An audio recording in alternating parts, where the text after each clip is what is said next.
dear students. So first of all, happy new year to all. చాలా మంది new year resolution అని చాలా రకాలైనటువంటి మెకానిజమ్స్ తీసుకుంటారు. 365 డేస్ కాన్స్టెంట్ గా చదవాలి, లేదా హార్డ్ వర్క్ చేయాలి, లేకపోతే ఒక ఎక్స్టర్నల్ గా ఎవరైనా ఒక టాపర్ ఇంటర్వ్యూ చేసిన తర్వాత సో నేను ఎక్స్ట్రాడినరీగా చదవాలని అనుకుంటారు. లేకపోతే కొంతమంది some people use to consider ఇది ఎలాగైనా సరే ఒక మోటివేషనల్ వీడియో ద్వారా కానీ, లేకపోతే అటామిక్ హ్యాబిట్స్ లాంటి బుక్స్ చదవడం ద్వారా కానీ కొంతమందికి ఎక్స్టర్నల్ మోటివేషన్ ఉంటుంది. అయితే ఈ పుస్తకాలు 1,00,000 కాపీల పుస్తకాలు అమ్ముడుపోతే వాళ్ళలో చాలా కొద్ది మంది మాత్రం ఎందుకు సక్సెస్ అవుతున్నారు?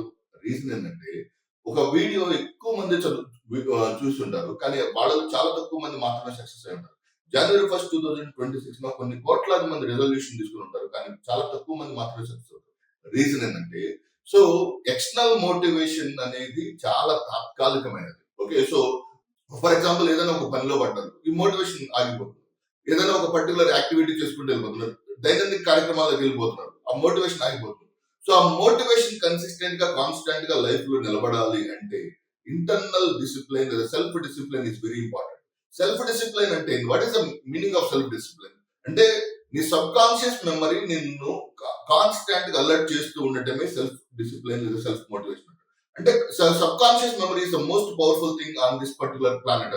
అంటే ఒక వ్యక్తి సక్సెస్ఫుల్ ఆర్ ఫెయిల్యూర్ పర్సన్ కు ఉన్నటువంటి డిఫరెన్స్ మనం సబ్ కాన్షియస్ మెమరీ ద్వారా చూసుకోవచ్చు.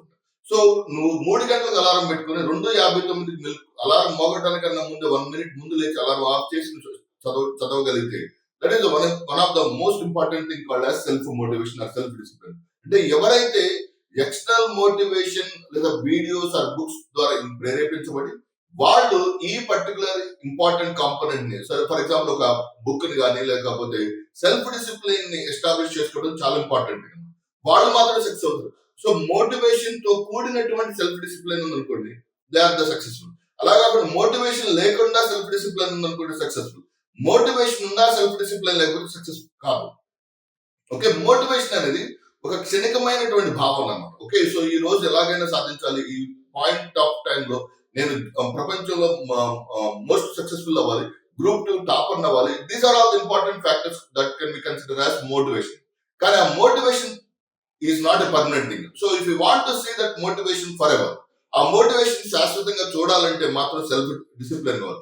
అంటే సెల్ఫ్ డిసిప్లిన్ రావడానికి కొన్ని పారామీటర్స్ ని మనం గమనించవచ్చు. నెంబర్ 1 ఈస్ పద్ధతి ప్రకారం డిసిప్లిన్ గా నీ టైం టేబుల్ ఫ్రేమ్ వర్క్ చేసుకోవాలి. 21 days. So for example 2 to 6 sleep hours ఉందనుకో, మార్నింగ్ 6 కల్లా నిద్ర లేకపోవడం. ఓకే, సో ఒక 21 days మార్నింగ్ 6 వరకు 6 కల్లా నిద్ర లేవడం అనేది 21 days టైం పెట్టుకోవాలి.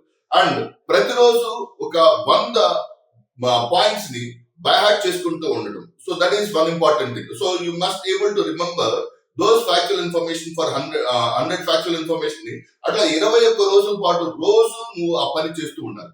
అట్లా 1 by 1 అటామిక్ హ్యాబిట్స్ బుక్ లో చెప్పినట్టు పెద్ద పెద్ద ప్రయత్నాలు, పెద్ద పెద్ద అద్భుతమైన అంశాలు కాదు, చిన్న చిన్న అంశాలు ఏ రోజు పని ఆ రోజు కంప్లీట్ చేసుకోవడం కావచ్చు, ఏ రోజు అంశాలను ఆ రోజు పూర్తి చేసుకోవడం కావచ్చు. These are all the important factors that will definitely change your fate అన్నమాట. సో ఇంటర్నల్ డిసిప్లిన్ లో ఫస్ట్ థింగ్ ఏంటంటే నీ నిర్దిష్టమైనటువంటి టైం టేబుల్ ఉండాలి. నెంబర్ 2, సో నీ డైవర్షన్ కి కారణమయ్యే ఫ్యాక్టర్స్ ఐడెంటిఫై చేయగలుగుతారు. కొన్ని టాక్సిక్ ఫ్రెండ్షిప్లు ఉంటాయి, లేకపోతే కొన్ని చెడు వ్యసనాలు అంటే మొబైల్ చూడటం కావచ్చు, లేదా సోషల్ మీడియాకి అడిక్ట్ అవ్వడం కావచ్చు, లేకపోతే కొంతమంది ఫ్రెండ్స్ తోటి ఎక్కువసేపు మాట్లాడటం వల్ల కావచ్చు. అంటే ఇవన్నీ కూడా నీ ప్రిపరేషన్ నుంచి డైవర్ట్ చేసేటువంటి one of the important factors. Okay, first thing is self discipline లో first important thing is time table వేసుకోవడం. సెకండ్ ఇంపార్టెంట్ థింగ్ ఈస్ సాధ్యమైనంత వరకు నీ ప్రిపరేషన్ ని డిస్ట్రాక్ట్ చేసేటువంటి పనుల పట్ల కావచ్చు, మనుషుల పట్ల దూరంగా ఉంటుంది. అండ్ థర్డ్ ఇంపార్టెంట్ థింగ్ ఏంటంటే ఎప్పుడైతే నువ్వు ప్రిపరేషన్ కాన్స్టెంట్ గా సబ్ కాన్షియస్ మెమరీ అబ్జర్వ్ చేస్తూ ఉన్నావు. సో ఈ రోజు నేను ప్రిపరేషన్ కూర్చున్న తర్వాత ఈ 4 గంటల ప్రిపరేషన్ నువ్వు డైవర్ట్ చేసినటువంటి ఇంపార్టెంట్ ఫ్యాక్టర్. ఆ డైవర్ట్ చేసినటువంటి ఫ్యాక్టర్స్ రకరకాల ఫ్యాక్టర్స్ ఉంటాయి. ఆ ఫ్యాక్టర్స్ మళ్ళీ రిపీట్ చేసుకోకుండా ఉండాలి. Okay, so that is the third important. Fourth one ఏంటంటే ఇప్పుడు మనసును బలవంతంగా ఒక పుస్తకం దగ్గర కూర్చోబెట్టరు. ఓకే, సో ఇప్పుడు ఎలాగైనా సాధించాలి అని అంటే ఫోర్స్ఫుల్ గా ఉండదు, స్ట్రెస్ఫుల్ గా ప్రిపరేషన్ కొనసాగించండి. చాలా ప్రశాంతమైనటువంటి వాతావరణంలో ఎలాగైనా సరే మనం ఈ ప్రిపరేషన్ కొనసాగించాలి. అంటే ప్లెజర్ఫుల్ మైండ్ సెట్ తోటి ఉన్నప్పుడు విడుదలయ్యే హార్మోన్లు they are very easy to memorise your factual information. నేను ఈసారి ఎలాగైనా గ్రూప్ 2 కొట్టాలి, గ్రూప్ 2 కొట్టకపోతే జీవితం లేదు, అసలు అందరూ నన్ను అవమానిస్తున్నారు, ఇలా నెగిటివ్ మైండ్ సెట్ తోటి ఉన్నప్పుడు వచ్చేటువంటి hormones will never make you memorise the factual information for a long term. Okay, so ఏదైనా ఒక అంశాన్ని అర్థం చేసుకోవాలన్నా, ఒక కాన్సెప్ట్ ని క్లియర్ కట్ గా అర్థం చేసుకోవాలన్నా, ఏదైనా ఒక ఫ్యాక్చువల్ ఇన్ఫర్మేషన్ గుర్తుపెట్టుకోవాలంటే హ్యాపీ హార్మోన్స్, ఎండార్ఫిన్ లాంటి హ్యాపీ హార్మోన్స్ రిలీజ్ అవ్వాలి. ఆ హ్యాపీ హార్మోన్స్ స్ట్రెస్ తో కూడినప్పుడు రిలీజ్ కావు. సో అందువల్ల ఎప్పుడు బలవంతంగా వెళ్ళి కూర్చోబెట్టుకుంటుంది. ఓకే, సో నీకు చదవాలనిపించకపోయినా నిన్ను నువ్వు స్లోగా బుజ్జగించుకోనైనా సరే ఎండార్ఫిన్స్ రిలీజ్ చేసేటట్టు ప్రశాంతమైనటువంటి వాతావరణంతో వెళ్ళి కూర్చోవాలి. Okay, so that is the most important fourth factor. Okay, so endorphins are the most important hormones that make you so much pleasant. చాలా ప్రశాంతమైనటువంటి వదనంని కల్పిస్తాయి endorphins.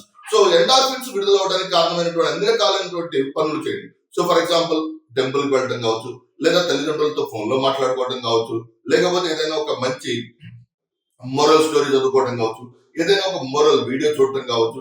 These are the important things that make you to release so much of endorphins. So once the endorphins release అయిన తర్వాత అప్పుడు చదవడం preparation మొదలు పెట్టారు. That will make you to become more successful in your examination point. So ఈ విధంగా మీ preparation కొనసాగిస్తూ, ఓకే, ఎక్కడా కూడా ఆపదు, నెవర్ స్టాప్. ఓకే, సో ఇది చేయాలి, ఇది వద్దు అని nobody can judge you, nobody can guide you, nobody can detect you. నీ గురించి ప్రపంచంలో బాగా తెలిసిన ఏకైక వ్యక్తి నువ్వే అన్నమాట. అంటే నిన్ను కాన్స్టెంట్ గా మాడిఫై చేసుకుంటూ ఉండు, నిన్ను నువ్వు కాన్స్టెంట్ గా ఎవాల్వ్ చేసుకుంటూ ఉండు. ఓకే, 2025లో ఉన్న నువ్వు నీకు 2026లో రాబోతున్న నీకు కంపల్సరీగా వ్యత్యాసం ఉంది. డిసెంబర్ 31, 2025లో ఉన్న నీకు జనవరి 1, 2026 రాబోతున్న నీకు పూర్తి స్థాయిలో వ్యత్యాసం ఉండాలి. ఆ చేంజ్ ఎప్పుడైతే ఉంటుందో డెఫినెట్ గా you can able to create wonders ఉంటుంది. సో ఆ పాయింట్ ఆఫ్ వ్యూ లో మీ ప్రిపరేషన్ మాడిఫై చేసుకోండి, మీ ప్రిపరేషన్ నెక్స్ట్ లెవెల్ కి తీసుకెళ్ళడానికి ట్రై చేయండి. So first thing is self motivation is the important factor. నీ రూమ్ వాతావరణం కావచ్చు, నువ్వు చదువుకునే స్టడీ టేబుల్ కావచ్చు, నువ్వు చదువుకునేటువంటి పుస్తకాలు కావచ్చు, చాలా డీసెంట్ గా పెట్టుకోవడానికి ట్రై చేయండి. సో ఆ చుట్టుపక్కల వాతావరణం ఎప్పుడైతే అద్భుతంగా ఉంటుందో then you can able to create more wonders. So I hope you understand this concept. తప్పనిసరిగా పాటించండి. అంటే న్యూ ఇయర్ రెజల్యూషన్స్ ఫెయిల్ అవ్వకుండా ఉండాలంటే కంపల్సరిగా సెల్ఫ్ మోటివేషన్ ఉండాల్సిందే. రోజు రోజుకు నువ్వు ఎవాల్వ్ అవ్వాల్సిందే, రోజు రోజుకు నిన్ను మాడిఫై చేసుకుని నెక్స్ట్ లెవెల్ తీసుకెళ్ళండి. I hope you understand this concept. Thank you very much. All the very best. God bless you.